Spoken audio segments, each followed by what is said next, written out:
இன்னைக்கு நான் ஒரு கதை சொல்ல போறேன். ஒரு பெண்ணை பற்றி. அந்த பெண்ணின் பெயர் ஆனாள்.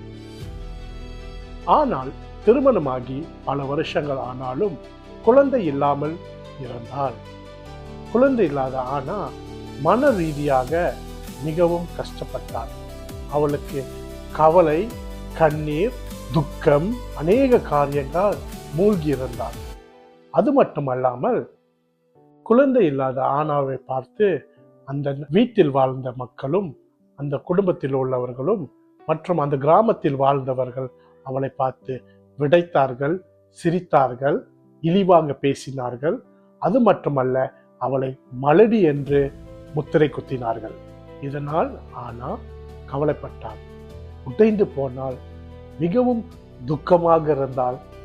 அவள் வாழ்ந்த நாட்களில் அவள் உள்ளம் கண்ணீரோடு அவதிப்பட்டு கொண்டிருந்தது. ஆனா மிக கஷ்டப்பட்டு அவள் யாரிடமும் கூறவில்லை. அவளோட கஷ்டத்தை மற்றவர்கள் பகிர்ந்து கொள்ளவில்லை.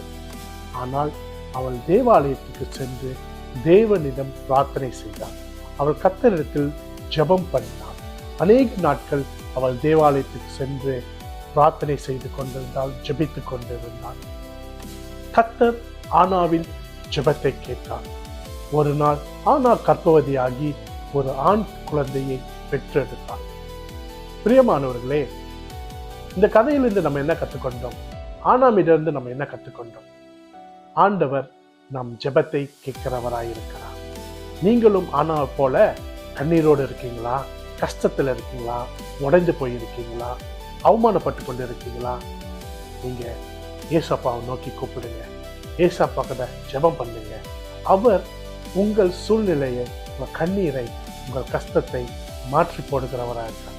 அவர் உங்கள் ஜெபத்துக்கு பதில் கொடுக்கிறவராயிருக்கார்.